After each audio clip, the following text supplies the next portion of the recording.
नमस्कार दोस्तों, मैं निशा सिंह सदीनामा की ओर से प्रस्तुत कर रही हूँ आज 12 अप्रैल 2022 का संपादकीय, जिसे लिखा है हमारे सह संपादक राकेश अचल जी ने, जिसका शीर्षक है मांसाहार को लेकर मांसमारी। आहार मांसाहारी हो या शाकाहारी, वो प्राकृतिक प्रदत्त जीवन में नियमानुसार है, परंतु मनुष्य सर्वश्रेष्ठ प्राणी होते हुए भी मांसाहारी नहीं है। परंतु कुछ लोग अपने इच्छा अनुसार मांसाहारी बन गए हैं। पशु पक्षी भी दो श्रेणियों में बटे हुए हैं। मनुष्य जन्म से शाकाहारी प्राणी है, लेकिन खान पान रहन सहन के कारण ही वो असुरों की तरह व्यवहार करता है, और कब वो व्यवहार सुर है या असुर है ये कहना मुश्किल हो जाता है। तो आइए शुरुआत करते हैं हम अपने संपादकीय की, मांसाहार को लेकर मांसमारी। आप माने या ना माने, भारत रामराज की ओर बढ़ रहा है, और राष्ट्रीय स्वयं सेवक संघ तथा उसके अनुषांगिक संगठन भारत को त्रेता युग में ले जाकर मानेंगे, क्योंकि उन्होंने जहां तहां कानून अपने हाथ में लेने शुरू कर दिया गया है। इसकी शुरुआत हालांकि बहुत पहले गुजरात से हुई थी, लेकिन ताजा कोशिश जवाहरलाल नेहरू विश्वविद्यालय में की गई। यहाँ अखिल भारतीय विद्यार्थी परिषद के कमठ कार्यकर्ताओं ने विश्वविद्यालय की रसोई में मांस पकाने और परोसने को रोकने की कोशिश की, और मांसाहार करने वालों के सर फोड़ दिए।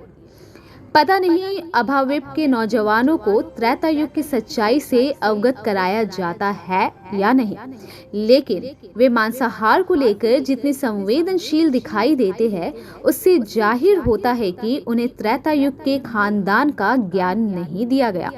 उन्हें नहीं बताया गया कि त्रेता युग में मांसाहार पर कभी रोक नहीं लगाई गई, और मर्यादा पुरुषोत्तम राम स्वयं एक अच्छे शिकारी थे। आप जान ले, शिकार केवल हिरन या शेर की खाल उतारने के लिए नहीं किया जाता, बल्कि इन पशुओं का मांस शौक से खाया जाता है। व्यक्ति क्या खाए और क्या ना खाए, इसका निर्धारण व्यक्ति खुद करता है। दुनिया में संविधान ने व्यक्ति को ये स्वतंत्रता दी है कि वो अपना खान पान और पहनावा खुद तय करे। अभाविप या कोई इसे तय नहीं कर सकते, और यदि वे ऐसी कोशिश करते हैं तो ये गुनाह है। भारतीय दंड संहिता के तहत भी, संविधान के तहत भी और समाज के प्रति भी इसके लिए बकायदा मुकदमे कायम होते हैं और सजाएं भी मुकर्रर की जाती है। लेकिन कहा जाता है कि जब सैया बने कुतवाल तो फिर डर काहे का। JANU से पहले देश में जहां तहां भाजपा की सरकारें हैं, वहां कुछ उत्साहित स्थानीय सरकारों और बिके हुए नौकरशाही में मांसाहार पर अपने तरीके से रोक लगाने की कोशिश की थी। हाल ही में देश के सबसे बड़े राज्य उत्तर प्रदेश के एक शहर में नवदुर्गा के दौरान ऐसी कोशिश की, लेकिन फिर कदम पीछे खींच लिए। गुजरात के अहमदाबाद और सूरत समेत कुछ शहरों में मांसाहार बेचने वालों के ठेले पलट दिए गए थे।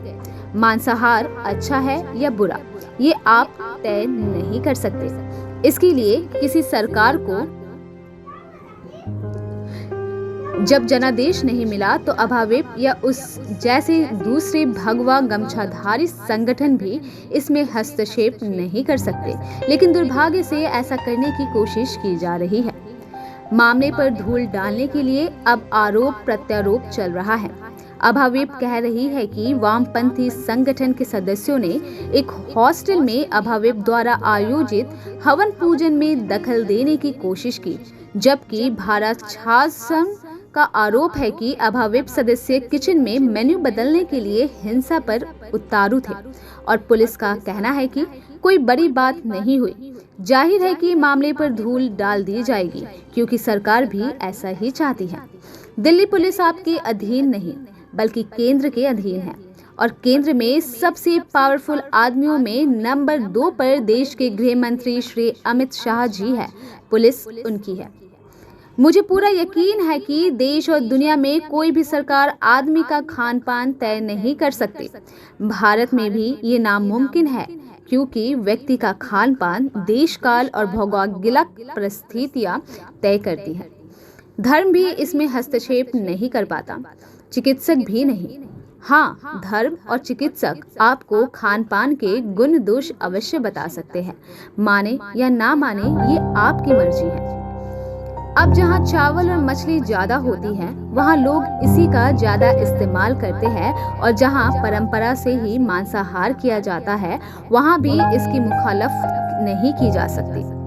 अभाविप और उसकी मातृ संस्था को जानना चाहिए कि देश में 80% पुरुष और 70% महिलाएं अनियमित तौर पर अंडा, मछली, चिकन या मीट का सेवन करते हैं। इंडिया स्पैन ने नेशनल हेल्थ डेटा का विश्लेषण करके ये निष्कर्ष निकाले हैं। अभाविप को नहीं मालूम कि national institute of nutrition Hyderabad protein rich food जैसे मिल्क, मीट, फिश, एग खाने की सलाह देती है। तुष्टीकरण के चलते 2015 में मध्य प्रदेश सरकार ने कथित तौर पर जैन समुदाय के दबाव में आंगनवाड़ी में परोसे जाने वाले भोजन में अंडे को प्रतिबंध कर दिया था, लेकिन इससे कुछ हुआ नहीं। जिसे जो खाना है उसे खा रहा है। सरकारी आंकड़े बताते हैं कि तेलंगाना, आंध्र प्रदेश, पश्चिम बंगाल, तमिलनाडु, ओडिशा और झारखंड ऐसे राज्य हैं जहां मांसाहारी लोगों का अनुपात 97% से अधिक है। इसके विपरीत पंजाब, हरियाणा, गुजरात और राजस्थान में सबसे कम मांसाहारी आबादी 40% से कम है।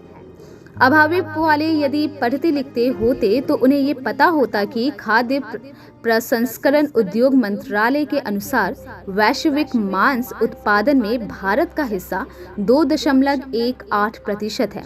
यानी चीन, अमेरिका, ब्राजील, रूस और जर्मनी के बाद भारत मीट उत्पादन में 6ठे नंबर पर है। मत्स्य पालन, पशुपालन और डेयरी मंत्रालय के अनुसार भारत में मांस उत्पादन 2014 से 15 से 5% की दर से बढ़ा है। आरबीआई के अनुसार भारत के कल मीट उत्पादन में 30% हिस्सा भैंस के मीट का है। वहीं अगर राज्य स्तर की बात करें तो मीट का सर्वाधिक उत्पादन उत्तर प्रदेश में 15%, महाराष्ट्र 13% और पश्चिम बंगाल 10% होता है। आईसीडी के आंकड़ों के मुताबिक भारत में मांस की खपत 2010 से घटना शुरू हो गई थी, लेकिन 2014 के बाद एक बार फिर इसमें तेजी आई है।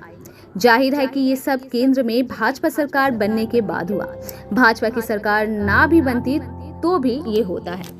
कुल मिलाकर बात यह है कि अभाविप को समझाना और आरएसएस को उसे समझाना होगा कि देश में त्रेता युग का रामराज लाने के लिए किसी के खान पान में दखल देना पाप है, और पाप करके कोई भी दल देश में रामराज नहीं ला सकता। अभाविप को कुएं के मेढकों की तरह नहीं सोचना चाहिए। उन्हें दुनिया घूमना चाहिए, तब वे जान पाएंगे कि हकीकत क्या है और वे किस स्वप्न लोक में जी रहे हैं। छात्रों का काम किसी दल या किसी स्वयंसेवी संगठन का चुनावी घोषणा पत्र लागू करना नहीं है। उनकी उम्र पढ़ने की है। वे पढ़े, खुद आगे बढ़े और देश को बढ़ाए, अन्यथा मारपीट से उनका भविष्य बर्बाद हो जाएगा। पाठक जान ले कि मैं शुद्ध शाकाहारी हूँ, हालांकि मुझे दुनिया के हर खाद्य अज्ञात का अनुभव है। तो दोस्तों, ये था सह संपादक राकेश अचल जी द्वारा लिखा संपादकीय। कल एक और विषय के साथ हम वापस लौटेंगे। तब तक के लिए नमस्कार।